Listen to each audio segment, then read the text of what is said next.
So back to the enlightened beings that are above the seat of the humans and animal world. Jains believe that there were 24 Tirthankaras. That actually is a Sanskrit word for ford maker, or you could maybe say bridge maker now in modern times. You don't have fords anymore where you cross a river, but you might have a bridge. But these are beings that are bridging the knowledge and wisdom of the enlightened beings to those who are living in the world. And the sequence of 24 Tirthankaras ended up in the 24th Tirthankara, who was believed to be the founder of Jainism. His name is Vardhamana Mahavira. Whether or not Mahavira was a real person or more of a legendary person is not totally clear, but if Mahavira lived, he is believed to have been born in 599 BCE as a prince to the Kshatriya tribe in the modern-day Bihar region in India. As a prince, he lived until he was about 28 or 30 years old. That depends on whom you ask within Jainism.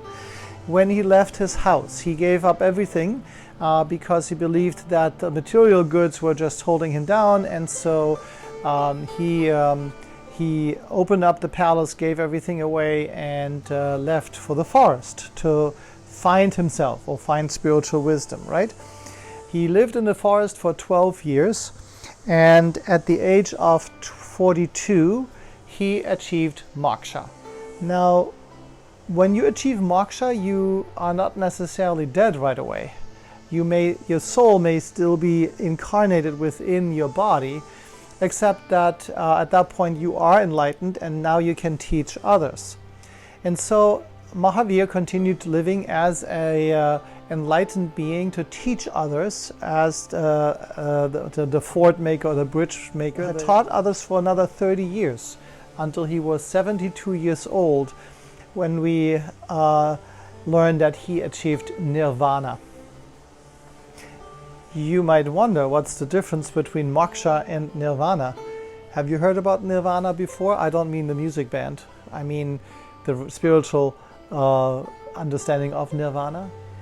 Well, Nirvana is something that we actually know more from Buddhism, but it comes up in Jainism as well. And the difference between moksha and Nirvana, both of them are enlightenment or the liberation of the soul from earthly desires and needs. But moksha, as we understood, was where the Atman is finally liberated to become one with Brahman. It is very much theistic kind of thinking that the Atman, the divine spark, becomes one with God. Whereas Nirvana does not depend on the understanding of any kind of God. As we heard, there is no creator God. There is no God in Jainism. It is a non-theistic religion.